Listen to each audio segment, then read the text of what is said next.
Everyone. I just wanted to talk to you about a scary incident that happened to me when I was like 13 years old. I was living in this ranch style house in Phoenix. It was on Canterbury Lane, and we had a robber in the neighborhood that was targeting houses to get money for drugs. Even my babysitter's house was robbed. They took the money out of her wallet but didn't take anything else, and there was muddy footprints that led to her backsliding window. It's okay, Sammy. That's my little Diggle. He's so sweet. But no. So right before we moved, I found a knife near my bedroom window. This guy was trying to break into our house. But because our house situated on the end of the cul-de-sac,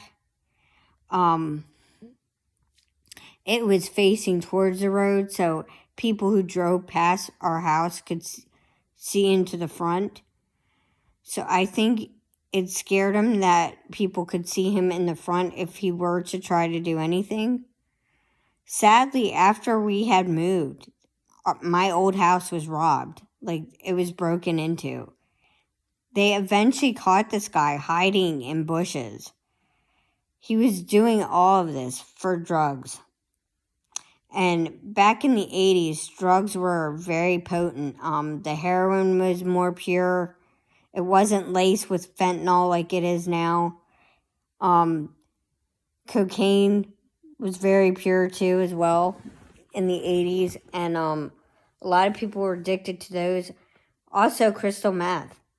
Crystal meth, people who are on crystal meth, they show upper body strength that most normal people wouldn't have. And when you're on crystal meth, sometimes they're on benders for days. They don't sleep for days. So they're definitely paranoid. With cocaine, there's also paranoia. A lot of times the people that do cocaine, they believe that somebody's after them. And that's the furthest of the truth, but, so. But, no, I just wanted to tell you about that scary incident because it's the truth. Like, there are things that go bump in the night and that you should teach your children about and how to protect themselves.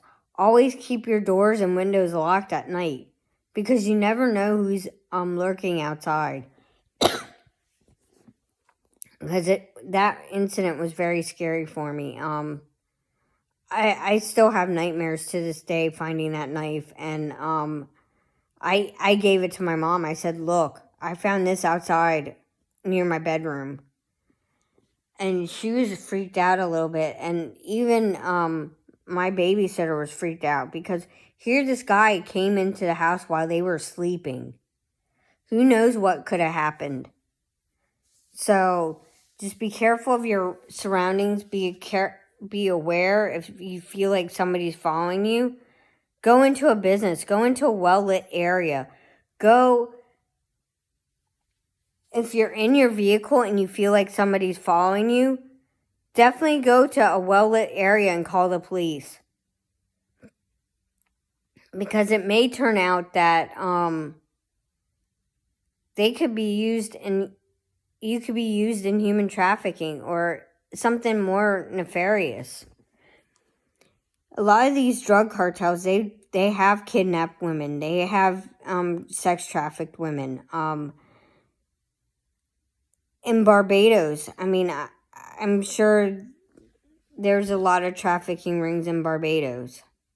I also feel like in Curacao, where Amy Bradley's ship was docked, I believe Yellow knows more than what he's saying. I believe he drugged her and dragged her off in a suitcase and handed her off to two men.